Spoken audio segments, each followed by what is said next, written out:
గుంటూరు జిల్లా చేబ్రోలు మండలం సుద్దపల్లి గ్రామంలో దారుణ ఘటన జరిగింది. తెనాలి సీఎం కాలనీకి చెందిన 28 ఏళ్ల దుర్గకు సుద్దపల్లికి చెందిన 30 ఏళ్ల మల్లేష్తో వివాహేతర సంబంధం కొనసాగుతోంది.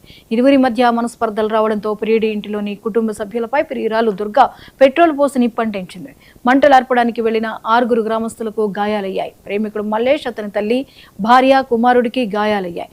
వీరితో పాటు దుర్గకు కూడా గాయాలు కావడంతో క్షతగాత్రులంతా గుంటూరు జీజీహెచ్లో చికిత్స పొందుతున్నారు. గ్రామస్తులు 5గురికి వడ్లమూడి ప్రైవేట్ ఆసుపత్రిలో చికిత్స చేశారు.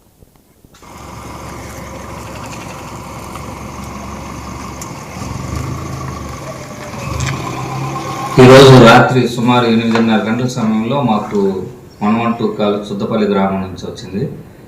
అక్కడ దుర్గానే అమ్మాయి వచ్చి పెట్రోల్ తీసుకొని వచ్చి భయపెడుతుందని కాల్ వచ్చింది. అక్కడికి వెళ్ళి చూడగా దుర్గానే అమ్మాయిని మల్లేష్ అనే అతనుతో కలిసి ఉంటుంది. మల్లేష్ మొదటి భార్య ఉండే గ్రామం సుద్దపల్లి.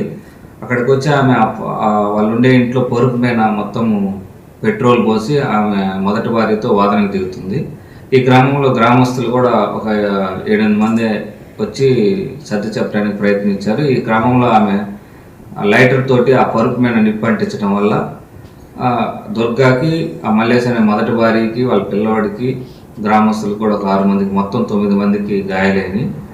దుర్గాని ఆమె తప్పితే మిగిలిన అందరికి చిన్న చిన్న గాయాలైనవి. వీళ్ళు 6 మంది డీవీసీ హాస్పిటల్లో ఉన్నారు, 3 గవర్నమెంట్ హాస్పిటల్ గుంటూరులో ఉన్నారు. అందరూ ట్రీట్మెంట్ పొందుతున్నారు. కేసు నమోదు చేశాం. మిగిలిన విషయాలు దర్యాప్తులో తేలాల్సింది. ప్రకాశం జిల్లా గ్రంథాలయ